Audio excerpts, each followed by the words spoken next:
Hello everyone, welcome to another video here on the channel. I kindly ask those of you who aren't subscribed yet to please consider subscribing. Don't forget to leave a like if you enjoy the content, share it with others, and feel free to use the comment section to express your thoughts. Today we are going to delve into the topics of illusory life and virtual solipsism. For quite some time now, I've been noticing that this notion of an illusory life has significantly evolved over the years, especially in the last 10 to 11 years. This change has been particularly evident in the past decade ever since the widespread adoption of smartphones in society. So back in the 90s, which is about 2000 years ago, what people perceived as an illusion were often television programs and some things they encountered on the internet. However, on the desktop, social networks were just beginning to emerge. So this whole concept of status and similar ideas, even though they have always existed, wasn't something that impacted people on a large scale. It wasn't to the extent of the complete idiocy we see today with platforms like Instagram and TikTok.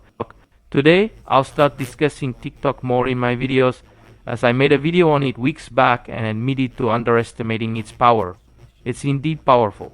I believe that while Instagram remains the main platform, TikTok is a significant addition that deserves a lot of respect. Within this illusion people want to live in, this matrix, especially for men, is often linked to the notion of the romantic man, the man who goes out of his way to please the woman excessively, the thoughtful and caring man who, despite his efforts, finds himself swiftly and summarily rejected by the women present there. I've been saying this ever since before the smartphone era. Women have never truly liked, do not like, and will not like what they claim to like. This dissimulation by women stems from a blend of evolutionary defense mechanisms and biological instincts, coupled with certain character flaws in some instances, and in many cases actually. It also arises from their belief that they are trying to project the conservative image within society despite considering themselves progressive and disliking conservatism. So women often express this sentiment exactly because they are fearful of being judged. Even those who claim they don't care about society's opinion, those are usually the ones who actually care the most. There are very few individuals who genuinely don't care about societal judgments, and those people are rare indeed. This applies to both men and women. However, the female matrix differs from the male matrix. It involves a misguided man in love who believes that women reciprocate love with love, but that's not really how it works.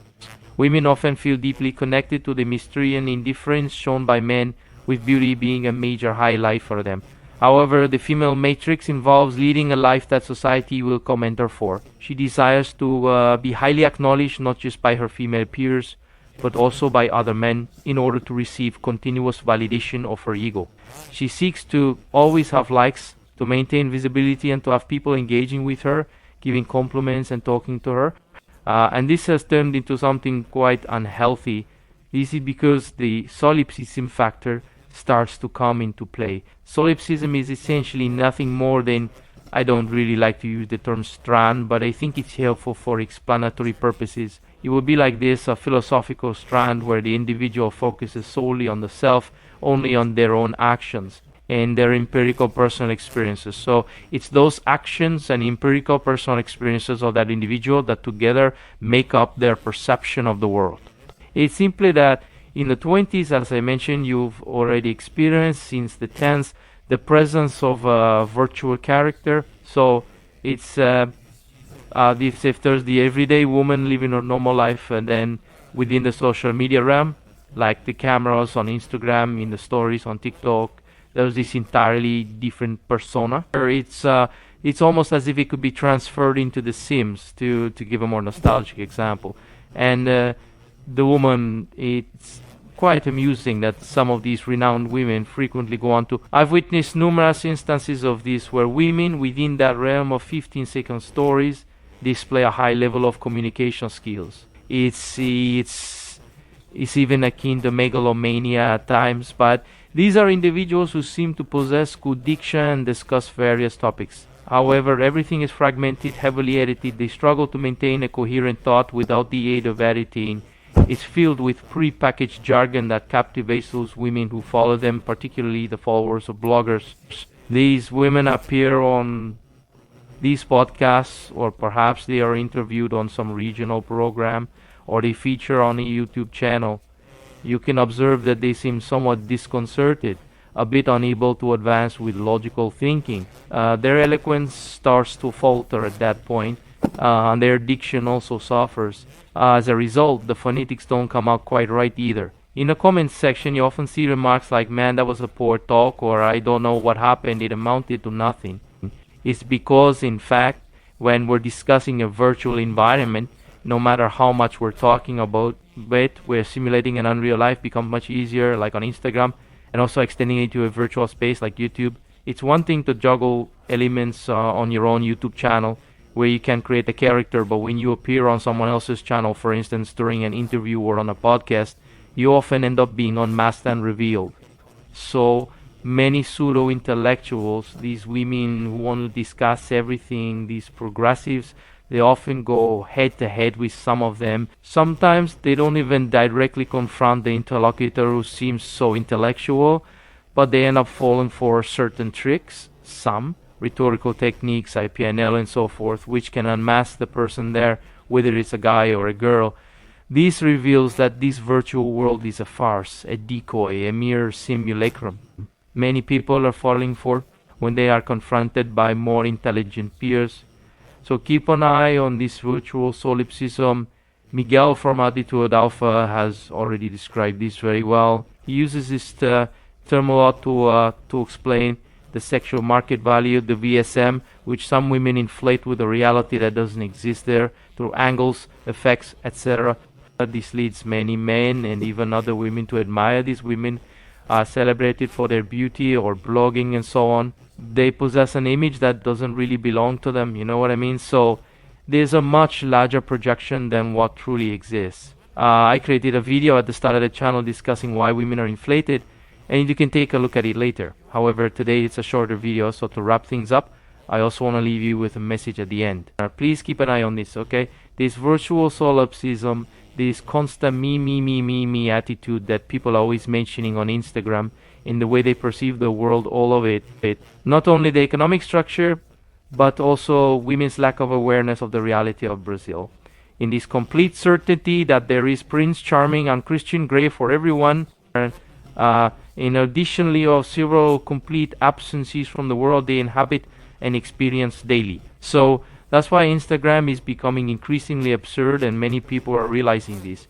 Some notice it because they're wasting too much time, while others see it time passing. Some women over 30 now claim that the cell phone and social networks have ruined everything. As Christmas approaches, it's time to refocus on work. Christmas is approaching, and you'll notice that many people who remain critical of these behaviors, you'll observe that Christmas is nearing, and everyone is gathered with their faces buried in their cell phones. This scenario is quite common on social media, where people frequently discuss how cell phones and similar technologies are ruining everything, yet they themselves are constantly glued to their devices, right? They often mention the idea of relocating to the countryside or perhaps a farm, though it's uncertain exactly what they mean. Then it's just talk, right? Be like Davy, Guilherme Viking, the Viking with glasses.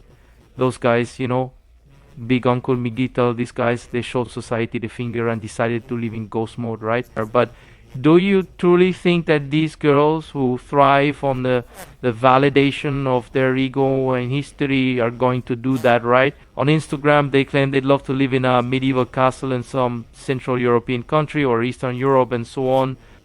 However, when it really comes down to it, you enjoy all the ego boosts and the advantages that come with the cosmopolitan lifestyle. Therefore, hypocrisy is present everywhere, and everyone has a bit of it. But here we highlight the most significant doses, which cause dysfunction in the social collective. So, wrong P always, I advise everyone not to worry too much about it, and instead find humor in the chaos that is to come.